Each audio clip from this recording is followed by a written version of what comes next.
Hello, my dear friends, my wonderful, wonderful family. Tonight, or today, or whenever you're listening to this, anyway, I have a story for you. A story from my fantastic sibling, River. And let's just get into this because the name alone has already got me excited. This is, as I said, from River. This is Tipping the Bucket of Crazy. Well then, go off.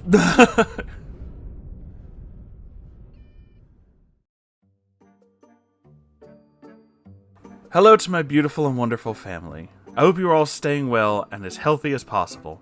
Hope that all of you are also bundling if you need to and are doing what you can to be comfortable. I love you all so incredibly much, and Moon and Sango, if you see this, don't forget to not work yourselves too hard and take some time to relax. This is important information, and yes, that is absolutely a good idea. I promised you all some crazy, and that's exactly what you're going to get. I can't delve too deeply into the contents of the text that I was working on because of my NDAs, but I will tell you what I can. I had one very sweet client who was doing some autobiographical work, but between you, me, and whatever deity, they were in so far over their head that they were running into rocket ships. They had come from the difficult background, no judgment there. Also, by no means was this the first prospective client to come to me saying they had a spiritual vision that their book was going to sell millions upon millions of copies and eventually make it into hotel rooms. This was not the first prospective client to ask me to agree to be paid by royalties and argue that I should work for royalties. This was, however, the first prospective client to tell me that they're actually the smartest person in the world. They actually know that. Their deity of choice told them so, and they're going to build a business out of a brand that the book was going to be central for. They asked me a few times if I would invest in said company, saying they also had a vision that I'd get a bigger return on my investment than anything ever. Ultimately, they were willing to pay me for my work. To be fair, past all of this, they were sweet and had seen samples of my written work in the past, so I was being hired on the basis of my competency as they saw it at the very least. If I could slap my former self in the face, I would, but I took the job. To be honest, I didn't want another editor to give them grief. They may have been misguided, but some editors out there can be brutal. I had been told that the document was a certain number of words before starting, and I'd planned accordingly. But when I opened the document, it turned out to be ridiculously over the word count that I was given. I don't remember the exact range, but it was around 20,000 words over the proposed count. Lord. The book was also a mess at best and torture at worst. I remember talking to one of you lovely people while working on it and saying something along the lines of, "Oh God, what is this? What are you saying?" A lot. At the very least, Moon, you know how I get when I'm editing a mess. You have a product of that. I do. And someday I need to work on what I can do with that. It's interesting to say the least. Refreshingly, I did have free reign over the manuscript to change what I needed. So when I ran into some very long and impossibly sexist descriptions of women who didn't choose to present in a way perceived as feminine, I reworked it a bit. I asked permission before I could make the more extensive changes, and my client told me to do just what I needed to. Thankfully, the perspective was supposed to display a sexual preference. I'm pretty sure I cut all that down to one line that read something like, "I wasn't attracted to her." Be careful to whom you grant infinite power, I guess, and for goodness sakes, bisexual is one word. It is not bi and sexual. Yeah, that's a completely different concept.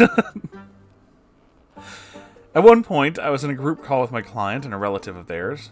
I didn't know I was about to meet their relative that day. To be fair, they hired an editor, not a family therapist. My client said they received feedback from their relative on the story, saying that they should add extra details that my client was uncomfortable with. As expected, their feedback was nothing like that. Their relative wasn't expecting details that my client wasn't comfortable sharing. They just said that a part of the book reads as disjointed, and a time skip wasn't done effectively. I got off that call as soon as I could. The kinds of calls I would get from this client would range from your standard ass about the book to rants and raves about their business and lawyers and what companies are out to get them. Guys, I finished their disaster piece theater, book included, as thoroughly and quickly as I possibly could. Of course, that's not all the crazy. As you remember, I'm also in charge of some writing trainees. I recently sent a message to some friends that read as follows. Sir, this is a beginner's guide to neo-paganism, not a beginner's textbook to metaphysics and philosophy. I will not wade through a poorly written book description with a litany of abbreviations and unnecessary ampersands, only to come face to face with something that has nothing to do with what you're talking about. The prompt has been forgotten. The prompt is dead. Parrot who? No, I didn't say that to the trainee, I just thought it. I also thought the mechanics on this piece of writing are consistently incorrect, but in different ways. For that to make sense, you have to have been there to experience my existential crisis as it unfolded. Again, parrot who? However, it's still better than the piece of short fiction, unaffiliated with this company, in which a woman's chair leg fell off and she called someone to ask if it should be fixed. Personified muscle comes to the door, a random portal to the world of darkness opens. They don't fix the chair. I was mortified but not surprised. The poor chair. Anyway, to end on a high note, I was recently assigned the marriage test order. It's one of the test orders that we've always acknowledged that it's hard to get right, but if you can, it's usually a really good piece. I'm always optimistic. It's intended to be more religious, which is fine, and the way that this person organized was very well done. There's the usual biblical verses throughout, but the writer gave interpretations that enhance the message and show how these words can be valuable. It's hard to imagine, but I'll give you the gist of what the test order did. Test order described different love languages that people have encouraged people to talk with their partner about, with what their love language is, and how it manifests as a way to better understand one another. The writer encouraged couples to have this conversation often so they're consistently on the same page. The writer discouraged possessiveness, jealousy, manipulation, showing how these qualities are generally toxic and just happen to go against religious teachings. The start of the book ended up being about building more mindful habits with a Bible as a primary source, but in terms of takeaways, more of an afterthought. I've just finished making comments and suggested edits. I'm about to pass this writer after they go through them. They did a great job. After the last story I wrote, I was asked if there was anything that I recommend someone read if they want to improve their writing skills. I've been enjoying A Sense of Style by Steven Pinker. You don't necessarily have to take his words as absolute law, and he's more aware than that, but he offers a great insight as to why writers adopt the habits that they do and why certain types of writing advice are valuable and common. It doesn't hurt that he has a good sense of humor. Anyway, it's the type of advice that can help people to be more self-aware readers, and I think that it helps a lot when it comes to writing. Thank you all so much for your kind words. The developmental editors, line editors, copy editors, proofreaders, and all other types of editors in the world, thank you for your appreciation and understanding. The years of training, experience, and support we've had and we've needed are all made worthwhile by understanding of writers. As someone who's come from academia, coached writers from all walks of life since around 2014, has been consistently training and developing editorial skills, staying up to date with all the style guides, and keeping up with the standards of publishing houses and literary agents, I'm so grateful to be where I am right now, and so very grateful that I have all of you in my life. I love you all so very much. Please stay safe, drink plenty of water, eat well, and do what you can to be comfortable. I have more crazy writer stories, but for as much crazy as there can be, there's just as many who make things worthwhile. Sweethearts, you're worthy of a job that makes you happy and makes you feel appreciated.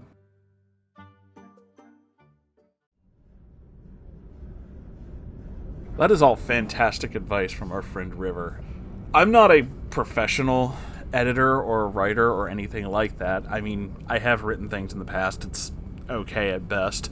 But mostly short stories. I don't have the patience to sit down and do a whole thing.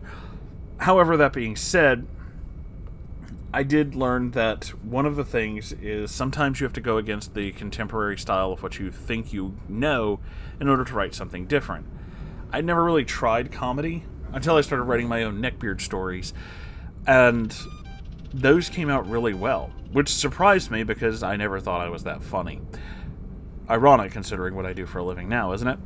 Either way, I actually wasn't prepared for it, but one of the things I do know is a very strange and specific school of writing that not a lot of professionals know because it's mostly an amateur endeavor, which is your friend Moonhorse reads a lot of really terrible fan fiction, which you already know. I've read several of it for you. And for those of you who do tend to write these things, and there's no shame in writing your own fan fiction, if that's a thing you want to do, I say more power to you, you should be allowed to do it. However, there's a certain grouping of things. If, you're going to do this, I ask that you keep certain things in mind. This is more from my own point of view, and some people may disagree, but I also have certain examples and certain counters to this, so if I may, this is how to make your fanfiction not bad, if I'm being completely honest. Try to avoid Mary Sues and tropes. There are far too many, unless you're intentionally trying to play with the idea. I remember at one point a while back, I don't think the story's still up anymore, but I read a story, and Lord knows I can't remember what fandom it's from. Story was basically the beginning as if it was all a Mary Sue self-insert, and by the end of it, it was basically that the characters in said story had become aware that the other character is a Mary Sue and had to do something to stop them, except that being a self-insert Mary Sue character, they were basically unstoppable. So the question comes down to, how do you kill a god? And that was an interesting piece. That was an interesting twist that I didn't see coming. And they played right into it. They went really hard with it and did this whole idea of, they have to be stopped, but we don't know how. Which I thought was a neat thought experiment. I didn't really see that coming. And when you're going to use tropes, again, if you're playing tropes, if you're making a joke of it, if you're doing something to usurp the idea of it, that will also work. That's also a very interesting and good idea. But going straight with it, just constant tropes, doing really stupid things, don't do that. That's really annoying. I've read several fan fictions where the Mary Sue or Gary Stu, depending on which gender you decide to go with, has been a very obvious self-insert and has described themselves as just the best thing ever. I honestly think the worst one I ever heard was, I won't say what story it is, but I'm sure some of you know. Our Gary Stu protagonist once described himself as having a, quote, sexy, princely voice. Which is just the worst. Another personal pet peeve of mine when it comes to reading this stuff is songficking. Some of you may not know what that means. It used to mean a story that was based on a song, something about the lyrics that correlates to an idea, and these things kind of work together. Now, a lot of songficking is, in the middle of a story, someone just pastes the entire lyrics of a song. The only time, and I mean the only time, this is an acceptable thing is if you, as the writer, wrote the song. Popular actual writers, people who actually write professional books and have written professional books, have done this as well. Tolkien, for example, is a big deal with this kind of thing. There are several poems and songs and things mentioned throughout several of Tolkien's books. However, Tolkien also wrote those, so you wouldn't really get that information anywhere else. If you're going to put a song in the middle of something, don't randomly post the fucking lyrics to Sweet Child of Mine in the middle of your fucking story. You didn't write that, everyone knows what that song is, and I guarantee you, literally no one is going to read the lyrics. There is no point in posting the lyrics to this song. No one's going to read it, they're going to skip over it, and then move on to the next part. I've seen people try to break that up as they start describing actions in the middle of the lyrics themselves, and that's also a terrible idea, because, again, most people are going to ignore that. It's just not really a thing you should be doing. It's really lazy, and it doesn't make a lot of sense. And again, I know several fanfiction writers who do exactly that. I'm not going to name names, but some of you know exactly who I'm talking about. The other thing is, and this is a very specific one, don't force your mentality. If you have written a story and this is your specific way of doing it, like you have your own layout, especially because it's fan fiction, you don't own any of this, let's be completely honest. Your layout and your ideas are yours. But don't get into full-on angry flame wars with people in the comments because they disagree with you or something. 9 times out of 10, if somebody straight up just says that it's bad and they don't have any actual criticism about the things, they're probably just fucking with you. And at that stage, you really shouldn't engage.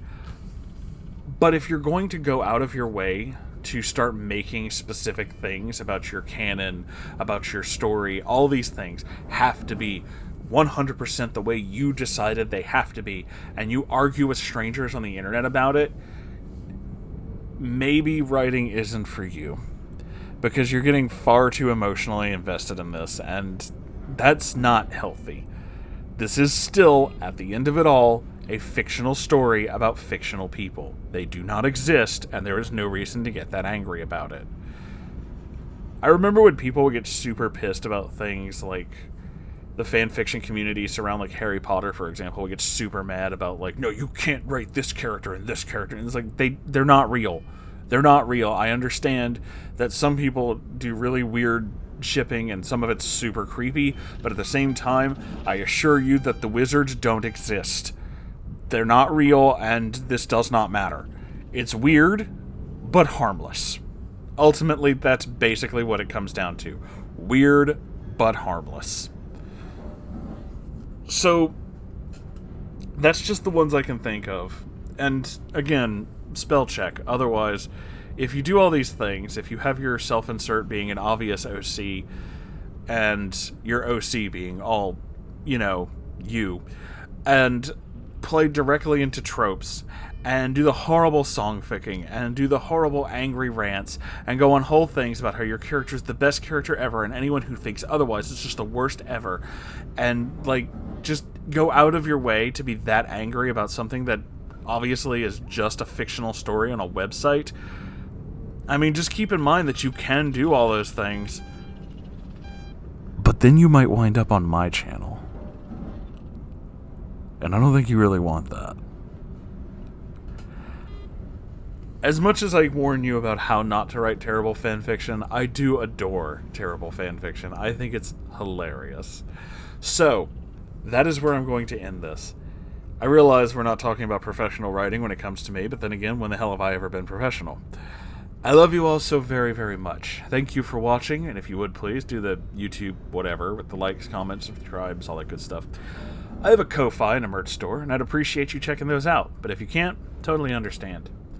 I also have a subreddit where you can send me all of the things that you'd like to send me. Your own stories, be they real or fictional, fan fictions that you found that you think I might be interested in. I encourage that. I do love terrible fan fiction, after all. There is a live stream every Saturday, and you're more than welcome to join us. I also have a Discord server where you're more than welcome to join us there too. And I have a weird mailing address where you can send me weird mail, and sometimes it winds up in videos. I mean, that's a thing that happens. Anyway, I love you all so very, very much, and I'll see you in the next video. Goodbye, everybody.